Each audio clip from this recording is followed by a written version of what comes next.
That alarm ring years ago and you still hitting that snooze button. On that job you wanted, that house you wanted, that business you wanted to start. You wanted to go back to school, but you snoozing and said, I'll do it later, man. Time is of the essence, man. You might not have the opportunity, so you better wake up, man, and do it.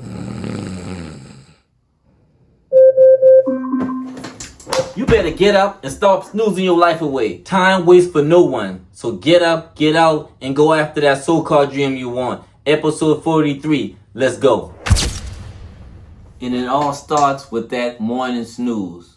You know you got to get up at 4 o'clock, but you got your time set back, or you're tricking yourself to look at, the time that's ahead, or you got 5 different alarms, snooze and whatnot.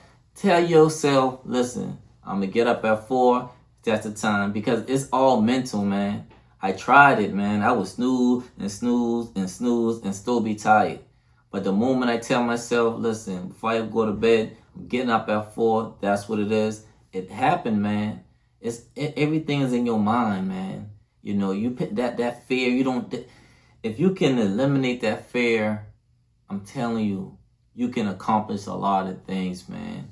I was stagnant. Just fear, just scared of this, scared of that. Worry about what the world might think. Worry about what this one. The moment I throw that out the window. I stopped caring what anyone think of me. Anything, man. The stuff I'm doing. The moment I did that, it's like handcuffs, came off me, right? I really got free. I mean, all down. I don't care what kind of car I'm driving. When I started to, buy my house, I literally sold the car I had and whatnot. I had like a little small truck, man. And I rolled around that sucker proud, because guess what? It was like $3,000, paid it off cash, and I built a nest egg to buy my house. But it's like, you gotta stop worrying about things. Stop being so fearful of things, Even buying my first investment property, I was scared straight, right?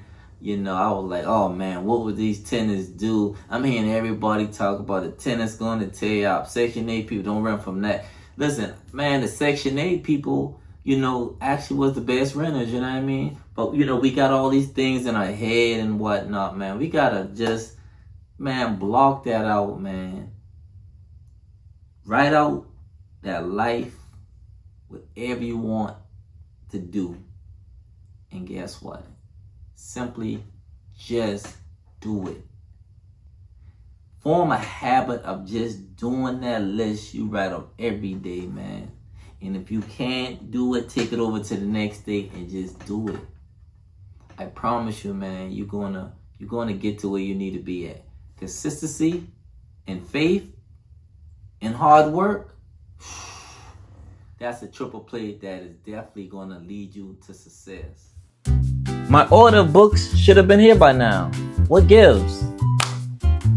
Oh man, Granny's Principle, Life Lessons in Love by Grandma. This book can be brought at www.mritw.com. Oh man, they're coming in quick, man. You better get it before it goes. Again, go to www.mritw.com before they go. I approve this commercial and this book. Granny's Principle, Life Lessons and Love from Grandma. It's a great read. Get it for yourself, a loved one, or your kids. The more you procrastinate, the more you wait to get out, man. You're drifting, man. The book behind me, Outwitting the Devil, is a great read, man. It actually goes into things that the devil used to pretty much get in your mind and have you with self-fear, right? Have you thinking of questioning your moves, not wanting to move, just, not even having definite a purpose. Once you got your mind made up, the devil hate that, man, because once you got your mind made up and you're set and you're going to choose faith over fear, the devil can't do anything with you, man. That book is one of my top 5 books, man. It's really something new. Every month, I will bring to you a good book of the month. I read a lot of books, man, and I gotta share with you guys. This book here is one of my top 5. Napoleon Hill, Outwitting the Devil. He also wrote Think and Grow Rich. This book here is really good. Chapter 4 is one of my favorite chapters, Drifting with the Devil. This book here is basically Napoleon Hill doing an interview with the devil. And the devil is basically telling Napoleon Hill things he do to get in the mind or pretty much control people, like when they're drifting, right? And it's basically people who don't think for themselves and just let life, live life by default, shall I say. Having a purpose, the devil can't touch that person, man, when he got a mind of his own. Couple of bars from this book. I can best define the word drift by saying that people who think for themselves never drift, while those who do little or no thinking for themselves are drifters. A drifter is one who accepts whatever life throws his way without making a protest or putting up a fight. He doesn't know what he wants from life, and guess what? He spent all his time getting just that. Good news book of the month. But we gotta wake up, man, and that thing we want, we gotta put it on the forefront, and we can't doubt it. You can't have faith and doubt in the same realm, So you gotta pick one, and I'ma always say faith. My grandma told me faith move mountains, and listen, she told me that, and I believe it. And I've been moving mountains for a while, and I still got big mountains to face. But one thing about it, man, hey, I'ma climb up it, I'ma go under it, I'ma go through it, however, you know what I mean?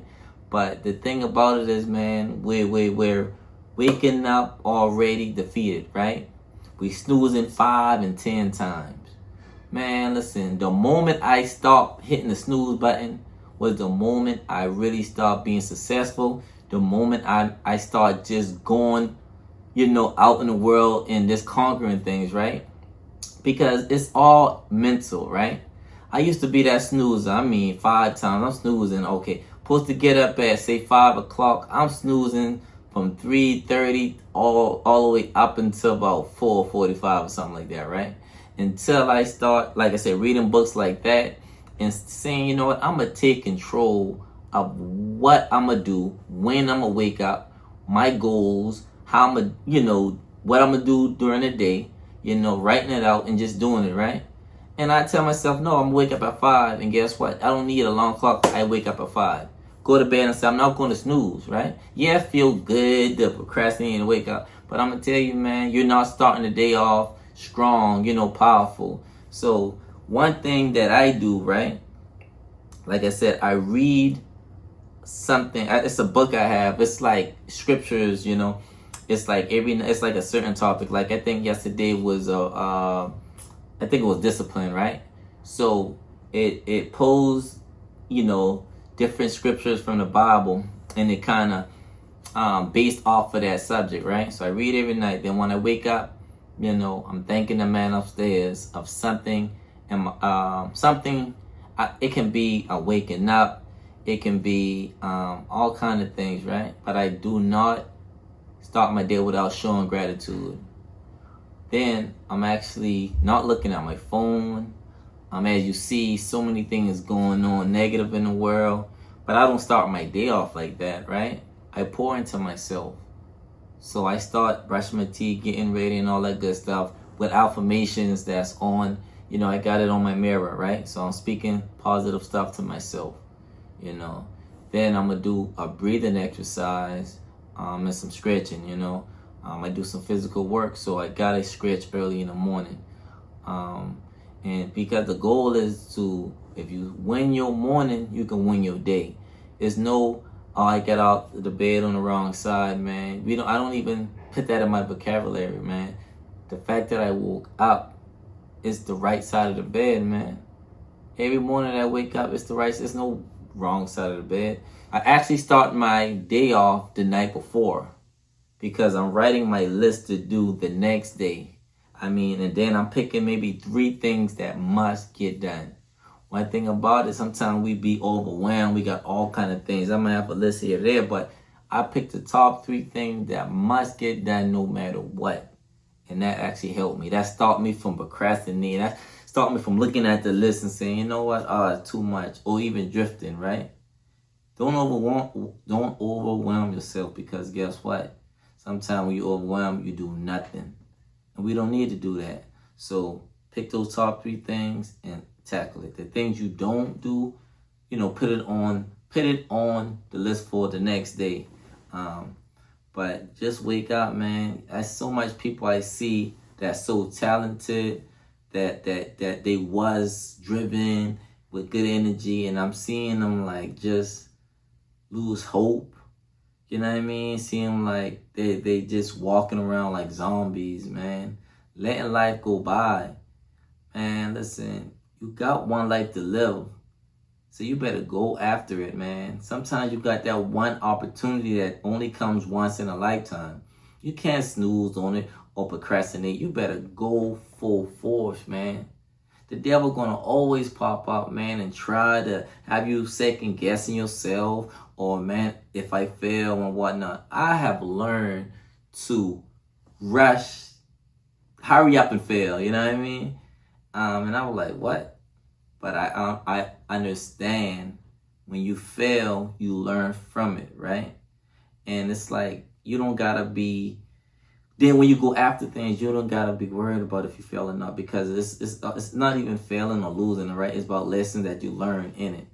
And a lot of things that I attempt, it might not work out, but I got a great lesson from it, And that's the thing that I don't think enough, young people understand. And it's like they want everything to be perfect, but that's not how things work. You gotta fail to learn from it, and also to tell the person behind you that, hey, don't go this route. You know what I mean? Because it's a dead end, or you're gonna, trip up on whatever. You can help the next person once you went through it. Started out in real estate, man. I sold a great property that I posted kept, and I'm mad to this day, but I didn't let it stop me, right? Even myself in real estate, there was a property I should have kept, but I didn't know any better. So I learned from that, and actually it helped me create a chapter in one of my first books. And the chapter was called Lessons, Not Losses, right? Yes, back then I thought it was a loss, but it actually was a big lesson, because I learned what not to do. And actually a year or two later, another situation came just like that one. But you know what? I learned from the other mistake, and I really got wise counsel on how to handle that. And actually, that's how I actually got my duplex, right? Because I learned what and what not to do and how to maneuver. And now I'm actually teaching people how to not to make that mistake, right? And a lot of things, man. This podcast here, the first, I think it was a podcast summit 2 years ago. I didn't have the right mics. I didn't have this or that, but I went and did it, I went back home and tried to play it. You know what? I can't even hear nothing. I'm hearing the echo and the crowd more than I'm interviewing someone. But it all comes with trial and error, right? But nothing's going to happen if you don't wake up, man. So stop snoozing and go after it. Until next time.